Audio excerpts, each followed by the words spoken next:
Hi, we are with Andy Dignan from Magtech. He's going to show us the QwickCodes mobile wallet from Magtech.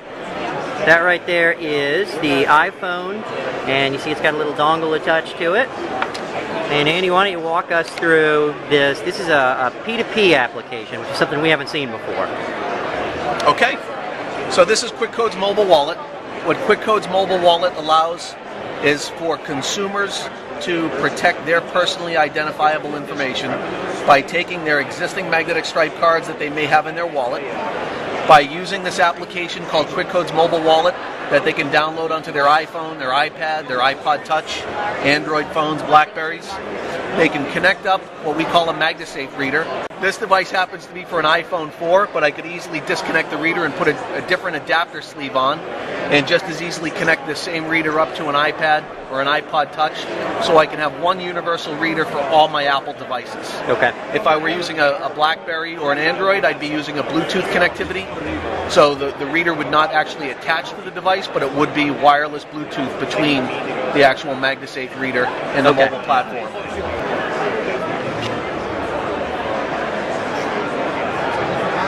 That's a good idea. What we do when we swipe the card, we actually encrypt all of the card data at the point of swipe. So nothing at this point is actually held on the phone. Everything's actually being read, or it's in the reader at this point. All of the data that was actually put through the reader was encrypted with triple DES. What we're displaying on the phone and all that is available to the phone are certain elements of the data that can be in the clear. We call it masked data. Okay. So you can see the cardholder's name. You can see the first 6 digits of the PAN, the last 4 digits of the PAN, and the middle 8 digits have been obfuscated. So the phone does not have access to clear text track data. Okay. But the application does have access to certain data elements. I cannot enter this data in manually in terms of the card data, but I do have the ability to enter in some additional authentication information, such as the CVV code that belongs to this card, perhaps an additional PIN that might go along with this card. So there is the actual card swipe. I can enter in the dollar amount. I can select this as an ATM transaction. And what we're doing is we're actually encrypting the card data.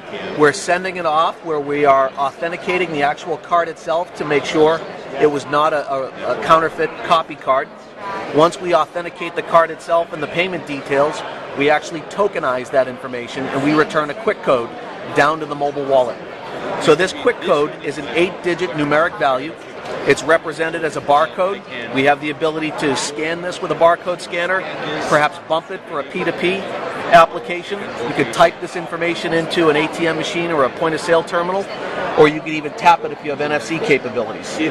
So after I have this quick code saved in my mobile wallet, I can approach an ATM machine that has been enabled to... And basically the monitor is a big ATM machine. This is a virtual ATM demo here. So if you happen to notice, I have a quick code that came back to me. It's a one-time use disposable PAN. It's 8 digits, and it's 8536 8215. I can enter in a PIN. And all of that stuff has actually been, the PIN was communicated between the people who were actually paying. The person who swiped gave that to the person. In this case here, I'm actually entering the PIN into the ATM machine. So the ATM is securing the PIN. Okay. It's calculating what's called an encrypted PIN block. Okay. But I have not given this ATM machine any of my card data. So right. There's nothing personally identifiable with my name or my real account number.